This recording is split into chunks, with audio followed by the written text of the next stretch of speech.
बिस्मिल्लाहिर्रहमानिर्रहीम। अस्सलाम वालेकुम दोस्तों, उम्मीद है आप खैरियत से होंगे। साकिब निसार ने अब एक इंटरव्यू दिया है। अब तक जज साकिब निसार साहब छुपते रहे थे, कोई मौकिफ वो नहीं दे रहे थे, लेकिन अब उन्होंने एक इंटरव्यू दिया है। लेकिन इस इंटरव्यू में भी वो खुद सामने नहीं आए हैं, बल्कि जराए से, अपने जराए से ये पूरा इंटरव्यू चलवाया है। ARY न्यूज पर ये इंटरव्यू चला है। इस इंटरव्यू की पूरी तफसील आप दोस्तों के सामने रखते हैं कि साकिब निसार ने क्या अब अपने ऊपर दबाव का एतराफ कर लिया है और उन्होंने नवाज शरीफ के हवाले से क्या कहा है कि वो क्या करने जा रहे हैं। राना शमीम के मामले पर, शौकत अजीज सिद्दीकी के मामले पर, पनामा स्कैंडल के हवाले से भी उन्होंने गुफ्तगू की है। वो क्या मामला है वो भी आपको बताएंगे। जो दोस्त पहली बार हमारे चैनल पे हैं, उन्होंने सब्सक्राइब नहीं किया हुआ, सब्सक्राइब कर लीजिए, बेल आइकन का बटन लाजमी क्लिक कीजिए ताकि आपकी मालूमात में इजाफा होता रहे।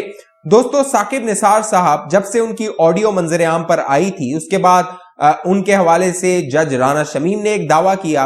अब उन्होंने एक इंटरव्यू दिया ARY न्यूज के एक रिपोर्टर को बुलाकर, लेकिन वो इंटरव्यू उन्होंने अपने आप से मंसूब करके नहीं चलवाया, बल्कि उन्होंने रिपोर्टर से कहा कि ये इंटरव्यू साकिब निसार के जराए से चलाया जाए। तकरीबन इस इंटरव्यू में 10 से 12 के करीब मौजूआत थे जिन पर साकिब निसार ने बात की और अपनी पोजीशन वाजे करने की कोशिश की। लेकिन ये पोजीशन वाजे करते करते साकिब निसार ने एक नया पिंडोरा बॉक्स खोल दिया है। उसमें कई सवालात हैं इस इंटरव्यू के बाद जो सामने आ रहे हैं। जज राना शमीम ने जो एक हल्फनामा एफिडेविट जमा करवाया था, उस हवाले से साकिब निसार ने यह कहा है कि उनकी मुलाकात राना शमीम से गिलगित बल्तिस्तान में हुई थी।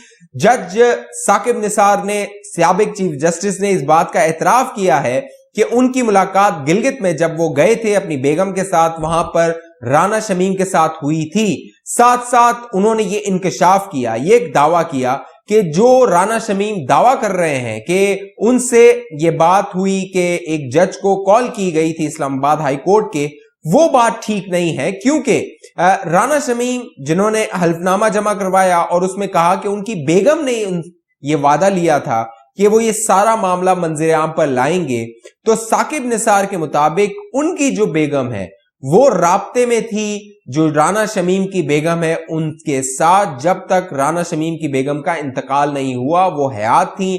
बाकायदा अब ये दावा किया गया है साकिब निसार की जानिब से कि जज राना शमीम की बेगम उनकी बेगम को टेक्स्ट मैसेजेस किया करती थी, बाकायदा दुआया टेक्स्ट मैसेजेस किया करती थी। इस इंकशाफ के बाद अगर इस मामले की तहकीकात होती है तो ये बात भी मंजर आम पर आएगी कि वो क्या मैसेजेस होते थे जो राना शमीम, जज राना शमीम की बेगम साकिब निसार साहब की बेगम को किया करती थी। क्या वो ये कहती थी कि साकिब निसार साहब अपने गुनाहों पर माफी मांग लें, मुख्तलिफ दुआएं जो है वो उनकी जानिब से कहा गया है कि भेजा करती थी, तो क्या ये मामला था या मामला कुछ और था। साथ साथ साकिब निसार ने यह भी इंकशाफ किया कि जज राना शमीम उनसे शिकवे शिकायत कर रहे थे कि उनकी जो एक्सटेंशन थी जज के तौर पे गिलगित बल्तिस्तान के, उसके हवाले से जो साकिब निसार साहब थे उन्होंने गलत किरदार अदा किया। उनके बहुत सारे फैसले थे, उन्हें रद्द किया गया, उलट दिया गया, जिसके बाद नवाज शरीफ साहब ने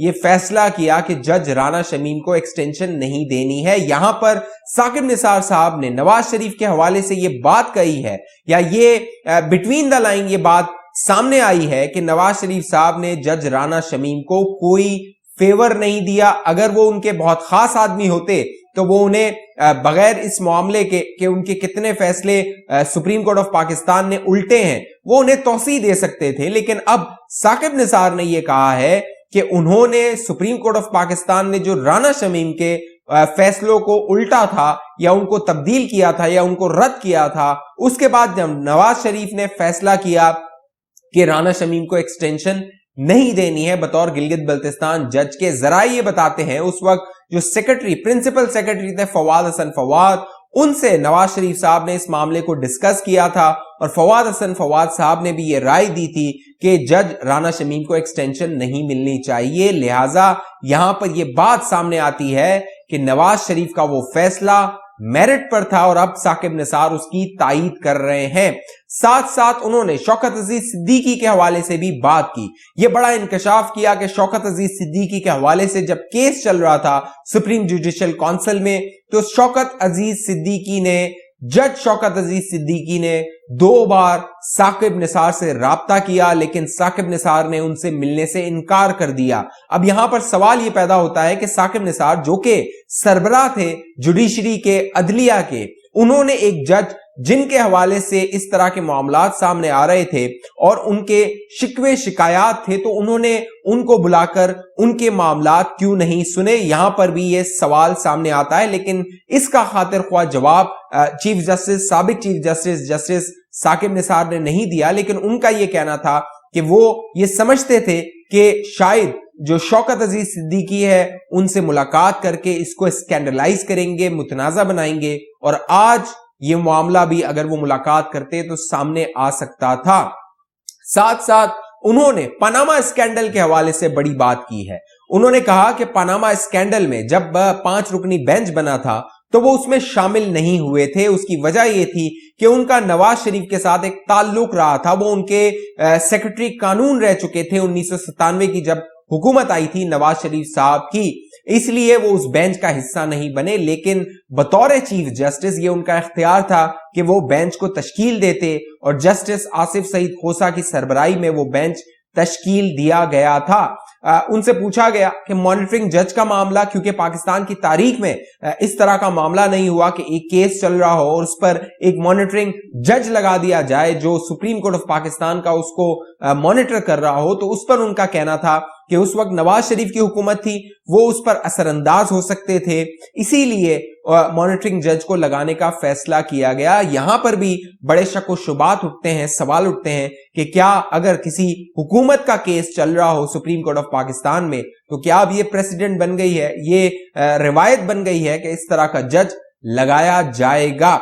इस हवाले से भी साकिब निसार बैकफुट पर नजर आए। लेकिन इस सारे मामले में साकिब निसार ने यह दावा किया है कि उनके सीने में बड़े राज हैं, और जब वो सेक्रेटरी कानून हुआ करते थे नवाज शरीफ के, उस वक्त जब जज सज्जाद अली शाह को बरतरफ करने की साजिश हुई या फैसला हुआ, तो उस हवाले से कई हकाइक हैं जो उनके सीने में है, और वो एक किताब लिखकर ये सारे हकाइक मंजर आम पर लाएंगे। अब सवाल ये है, जो लोग राना शमीम के हवाले से ये बात करते रहे कि राना शमीम ने 3 साल बाद ये मामला मंजर आम पर क्यों लाया, तो अब साकिब निसार से यह सवाल बनता है कि 20 साल से जायद गुजरने के बाद अब उन्होंने ये फैसला क्यों किया है कि जो साबिक चीफ जस्टिस सज्जाद अली शाह की बरतरफी का मामला था, अब वो सामने लेकर आएंगे, और वो धमकी देने पर उतर आए हैं कि वो इस हवाले से एक किताब लिखकर सारे हकाइक बयान करेंगे। तो लगता यह है कि साकिब निसार साहब घबराए हुए हैं, साकिब निसार साहब की पोजीशन कमजोर हो रही है, इसीलिए वो बराह रास्त सामने नहीं आ रहे, बल्कि रिपोर्टर को बुलाकर जराए से ये खबरें चलाने की कोशिश कर रहे हैं और अपनी सफाइयां पेश करने की कोशिश कर रहे हैं। साथ साथ साकिब निसार ने यह भी कहा कि किसी की जुर्रत नहीं है कि वो उन पर दबाव डाल सके या उनको डिक्टेट करवा सके। लेकिन जब साकिब निसार साहब चीफ जस्टिस ऑफ पाकिस्तान थे, तो हमने देखा था इमरान खान साहब उनसे मुलाकातें कर रहे थे, बाकायदा जो आर्मी चीफ थे उनकी मुलाकात हुई थी डैम के मामलात के हवाले से, साकिब निसार साहब के हवाले से, और इस तरह के कई मामलात थे जो हुकूमत की तकारीब होती थी, उनमें जो चीफ जस्टिस ऑफ पाकिस्तान होता था साकिब निसार उस वक्त उसमें शरीक होते थे। तो अब जो साकिब निसार साहब ये स्टैंड लेने की कोशिश कर रहे हैं, उसमें वजन नजर नहीं आता है। बज़ाहिर ये नजर आता है कि वो नए पाकिस्तान का जो मंसूबा था, जो प्रोजेक्ट था, उसमें बराबर के शरीक और बराबरी शामिल थे। अब एक आलमी तंजीम ने यह इंकशाफ किया है, जो साकिब निसार ने सादिक और अमीन डिक्लेयर किया था इमरान खान साहब को, अब ट्रांसपेरेंसी इंटरनेशनल ने यह इंकशाफ किया है कि इमरान खान का दावा झूठ है, यानी वो सादिक और अमीन नहीं है, वो अवाम के साथ, कौम के साथ झूठ बोलते रहे हैं। ट्रांसपेरेंसी इंटरनेशनल की रिपोर्ट के मुताबिक जो इमरान खान का दावा है कि मुल्क में करप्शन खत्म हो रही है, और उन्होंने ये दावा किया था कि जब उनकी हुकूमत आएगी तो करप्शन का खात्मा होगा, तो अब इस सर्वे के मुताबिक तकरीबन 86% अवाम जो है वो ये समझते हैं कि मुल्क में करप्शन का राज है, और पुलिस और अदलिया वो 2 इदारे हैं जहां पर करप्शन हद दर्जा बढ़ चुकी है। बाकायदा 46% के करीब लोगों का मानना है कि पुलिस का वो इदारा है जिसे इमरान खान रिफॉर्म करना चाहते थे, तब्दीली लाना चाहते थे, वहां करप्शन बढ़ गई है। और 17% के लोग इस तरह के हैं जो समझते हैं कि जो अदलिया है वो करप्शन का शिकार है, वहां पर सबसे ज्यादा करप्शन होती है। और इमरान खान का ये दावा था कि वो पुलिस को रिफॉर्म करेंगे, पुलिस में तब्दीलियां लाएंगे, अब उनसे भी लोग मायूस हैं। और जो अदालतें जिन्होंने इंसाफ देना था, तहरीक इंसाफ के लिए आई थी लोगों को देने के लिए, वहां पर भी अवाम की मायूसी इस सर्वे में सामने आ रही है। तो साकिब निसार साहब ने डिक्लेयर किया था इमरान खान सादिक और अमीन है, लेकिन अब ना वो सदाकत पर पूरे उतरे हैं ना अमानत पर पूरे उतरे हैं। उन्होंने अवाम के साथ पिछले 3 साल तक गलत बयानी ही की है। इस हवाले से आप दोस्तों की क्या राय है नीचे कमेंट कीजिए। जिन दोस्तों ने अभी तक हमारा यूट्यूब चैनल सब्सक्राइब नहीं किया वो सब्सक्राइब करके बेल आइकन का बटन लाजमी क्लिक कीजिए ताकि आप दोस्तों के पास मालूमात आती रहे, आप बाखबर रहें। अगली वीडियो तक के लिए मुझे इजाजत दीजिए, अपना ख्याल रखिएगा। पाकिस्तान जिंदाबाद।